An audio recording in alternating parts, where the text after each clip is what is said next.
काले पानी की जेल के अंदर कैसे होता था एक कैदी का जीवन, पूरा जीवन दिनचर्या कैसे होती थी वो बताऊंगा।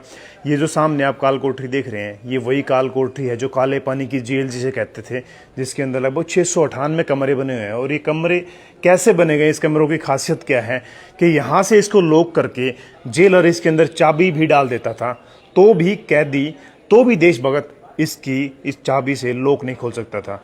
क्या खासियत थी इस तरफ से, ये इतने दूरी पे बना रखा था, इतना दिमाग लगा के अंग्रेजों ने इस जेल को बनाया था कि यहाँ पे आप सामने इसका लॉक देख रहे हैं और यहाँ पर वो गेट है जहाँ पर अंदर एक कैदी रहता था।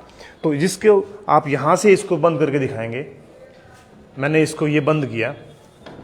ये बंद करने के बाद यहाँ पर बंद करके लॉक लगा के चाबी अंदर देते थे। ये देखिए, ये भी लॉक हो गया पूरा का पूरा। और यहीं पर चाबी अंदर डालने के बाद भी यहाँ से अगर कोई बंदा हाथ करेगा तो यहाँ तक उसका हाथ पहुँचना असंभव है। यहाँ से यहाँ तक इसके हाथ की दूरी काफ़ी हो जाती है। इसके साथ में इसके अंदर ये मोड़ होता है, ये मोड़ हो गया इस तरफ से, ये दीवार आ गई। और दीवार आने के बाद भी ये लगभग इसका आपको समझो कि 1.5 फीट के आसपास ये गहराई हो गई। और गहराई के बाद भी इस लॉक को खोल पाना असंभव था। सबसे पहली खास बात तो ये इसके अंदर हो गया कि चाबी अंदर डालने के बाद भी ये गेट नहीं खुल पाता था। इसके साथ में जब दिन भर कैदी काम करता था, काम करने के बाद उसको अंदर यहाँ छोड़ा जाता था दिन ढलते ही।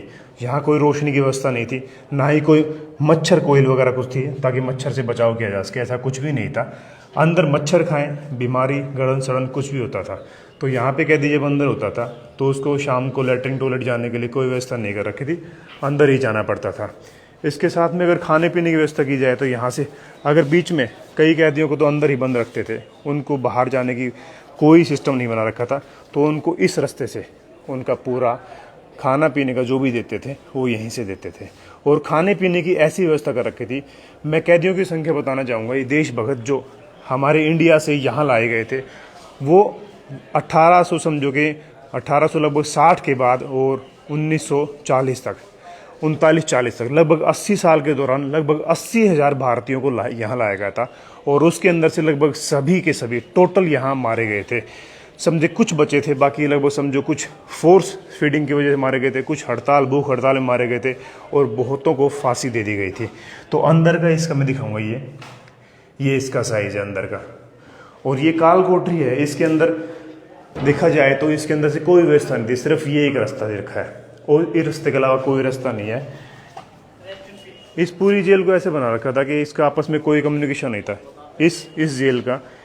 इस जेल से कोई कोठरी का कोई कनेक्शन नहीं है, सभी का मुंह इस तरफ बना हुआ है। ये देखिए, सभी का मुंह इस तरफ बना है। इसके साथ में ये 7 ऐसे पंखुड़े जैसी बना रखी थी, सबका मुंह इस तरफ है। इसके साथ में सामने एक बैरिक वो दिख रही है, उसका मुंह भी उस तरफ है।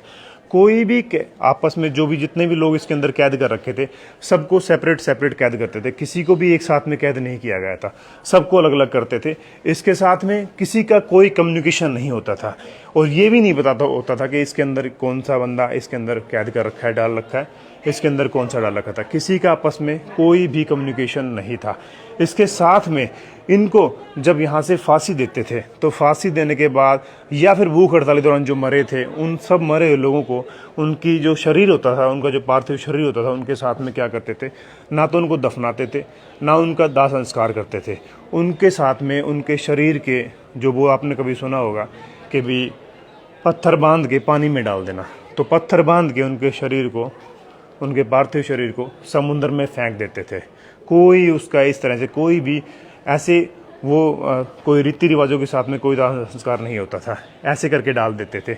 और ये कैद इतना ख़राब खाना यहाँ मिलता था कि लोगों ने यहाँ पे जो देशभक्त जो यहाँ लाए गए थे उनको यहाँ पर ऐसा ख़राब खाना मिलता था, जिन्होंने भूख हड़ताल किया ताकि खाना अच्छा मिला जाए, लेकिन कोई भी व्यवस्था नहीं की गई। बहुत से हमारे देशभक्तों को फोर्स फीडिंग करवा गया, जिसकी वजह से भी यहाँ मारे गए थे। इतना ज़्यादा काम करवाया जाता था कि बंदा काम करने के लायक बचता ही नहीं था। अगर काम दिया हुआ टारगेट पूरा ना किया जाए तो उसको वापस से भूख हड़ताल पे उसको रखा जाता था, उसको खाना देते भी नहीं थे और खाना इतना बेकार था कि बंदा वैसे ही मर जाए। ये देखो भाई, सही में मैंने इसको गूगल में पढ़ा है इसके बारे में, इस शैल के बारे में। ये इसके यहाँ इतने सारे लोग मारे गए थे, इतने सारे लोग शहीद हुए थे असल में, जिनका 80,000 लोग आप किसे कहते हैं, 80,000 लोगों की संख्या बहुत ज़्यादा होती है जो यहाँ पर लाए गए थे।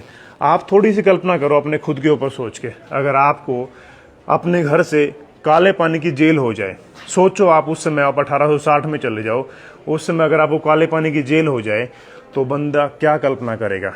यहाँ मरना मंजूर था, इतना ज़्यादा प्रताड़ित किया जाता था।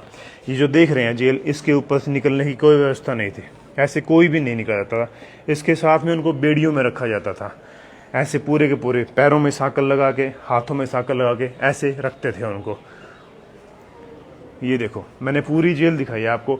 मैं इनकी कितनी वीडियो बनाऊं, मेरा तो मन हर ऐसा लगता है, हर टॉपिक में बोलूं मैं, मतलब इतनी ज़्यादा बलिदान, इतनी ज़्यादा उन लोगों, मतलब श्रद्धांजलि, इतना ज़्यादा असल में देशभक्त। भाई मेरी आंखों से ना आंसू आने को हो रहे हैं और मेरे को इतना गुस्सा भी आ रहा है। मैं इतना, मतलब समझो कि मैं इतना कट्टर क्यों फील कर रहा हूँ अंग्रेजों के प्रति, इतनी निर्दयता क्यों होती थी मेरे दिमाग में, तो ये बात निकल रही है। मेरे को सही में बहुत ज़्यादा एक ऐसा फीलिंग आ रहा है कि भाई इतना ज़्यादा क्यों टॉर्चर करते थे, क्यों इंडियन के साथ ऐसा मिसबिहेव, एक बर्ताव किया गया था। मेरे को सही में बहुत ज़्यादा एक ऐसे अजीब सी फीलिंग आ रही है, पता नहीं क्यों इसके पीछे ये है। और ये एक तीर्थ स्थल है, फ्रीडम फाइटर का एक तीर्थ स्थान है भाई। यहाँ पर फ्रीडम फाइटर थे और एक अलग ही एनर्जी की फीलिंग होती है। सत सत नमन, सही में भाई एक सत सत नमन की बात है।